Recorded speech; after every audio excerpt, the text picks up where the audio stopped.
বিয়েবাড়ির মরশুমে এই প্রথম বিয়েবাড়ি, তাও আবার শ্বশুরবাড়ির দিক দিয়ে। আমার কর্তামশাইয়ের পিস্তত দাদার ছেলে বিয়ে, তো একটু তো সাজগোজ করতেই হবে। আর কথা না বাড়িয়ে বউয়ের মুখটা দেখে নাও, যার উদ্দেশ্যেই বিয়েবাড়ি যাওয়া। তো তারপরে তো আরেকটা প্রধান উদ্দেশ্য খাওয়া। তো এখানে ফুচকা স্টল বসেছিল, আর স্টার্টারে তো দেখতেই পেলে আমরা সবাই মিলে ফুচকা খাচ্ছি। আমাদের ঝর্দি, পারমিতা, তারপরে আমি, রায়েন, ওই যে রায়েন খাচ্ছে।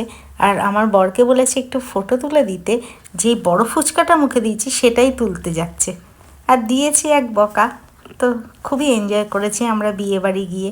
সবাই একসাথে গেলে সব আত্মীয় স্বজনের সাথে দেখা হয়, সেটা একটা আলাদা অনুভূতি।